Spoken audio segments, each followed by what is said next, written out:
اب یہ مسئلہ اچھی طرح ذہن میں بٹھا لیا جائے، ستر عورت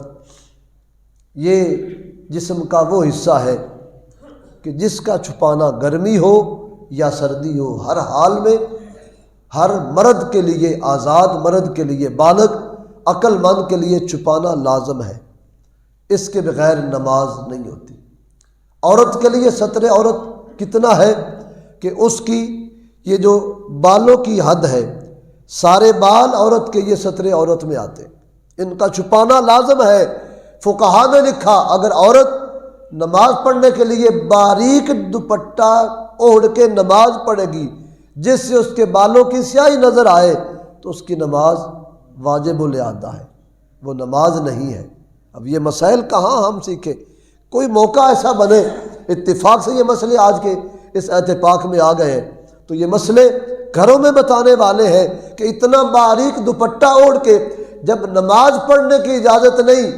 تو اتنی باریک قمیض پہن کے پھر بازار میں آنے کی کس طرح اجازت ہوگی؟ پھر بہانے کہ جی کونیوں سے اوپر ہونا چاہیے، گرمی لگتی ہے، اور نبی پاک علیہ السلام نے ایسی عورت کے بارے میں لعنت کے لفظ آئے ہیں کہ جو اپنے بازو کو لوگوں کے سامنے کھولتی ہے اس پر لعنت ہے، اللہ کی بھی، اللہ کے رسول کی بھی، اور تمام فرشتوں کی۔ اور فرمایا لباس، حضور پاک علیہ السلام سے پوچھا گیا کہ یا حبیب اللہ بہترین لباس کون سا؟ تو رحمت عالم نے فرمایا سفید لباس جو سب سے بہترین ہے۔ حضور اس میں خوبی کیا ہے؟ فرمایا یہ لباس بندے کے عیبوں کو بھی چھپاتا ہے اور گناہوں کو بھی مٹاتا ہے۔ اب آؤ ایک دو حدیث میں بیان کروں۔ اللہ اکبر، سبحان اللہ۔ حضرت ابو امامہ رضی اللہ تعالی عنہ روایت کرتے، یہ بڑے حسین نوجوان تھے، نئے کپڑے خریدے پھر سلائے، کپڑے سلا کے نا تو صحابہ کے مجمع میں آئے اور آ کر کہنے لگے آؤ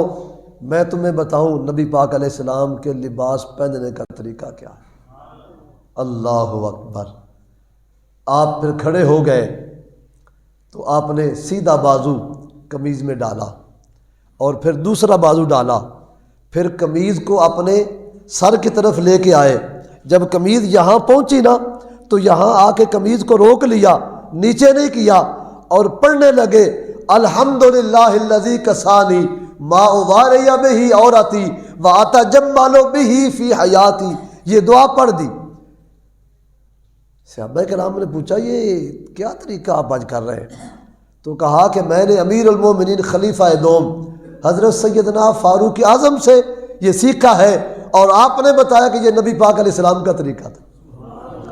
اور پھر آگے جو جملے ہیں وہ بعد میں بیان کرتا ہوں، یعنی لباس پہننے والا جب لباس پہنے تو قمیض یہاں لے کے آئے، جب یہاں تک پہنچے تو وہ دعا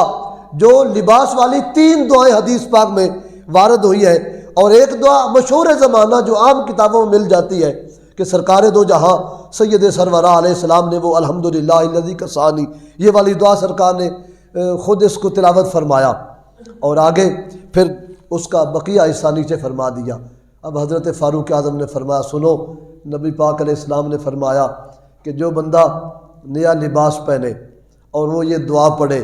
اور جو پہلے لباس پرانا تھا وہ اللہ کے نام پہ کسی کو خیرات کر دے، اور اس کا انعام کیا ہے؟ پہلا لباس کسی کو خیرات کر دینا، نیا پہننا، اور یہ دعا، آؤ اس پر انعام۔ حضرت فاروق اعظم فرماتے ہیں اس کے لیے اللہ تعالیٰ کی طرف سے یہ وعدہ ہے، اللہ فرماتا ہے کہ تو نے دعا پڑھ کے لباس پہنا ہے اور پہلا خیرات کر دیا ہے، ہمیشہ ہر زمانے میں ہر وقت تو اللہ تعالیٰ کی امان میں آ گیا ہے۔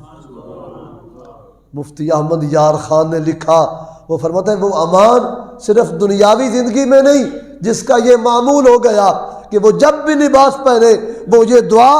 اپنے آپ عربی میں نہ آئے تو اردو میں اس کا ترجمہ پڑھ لے، مقصود اس دعا کی تلقین پڑھنا ہے، اور وہ دعا پڑھے، پہلا لباس خیرات کر دے تو وہ اللہ کی ہمیشہ امان میں رہے گا۔ کب تک؟ فرمایا دنیا میں رہے تب بھی امان میں ہے، اور دنیا سے چلا جائے تو پھر بھی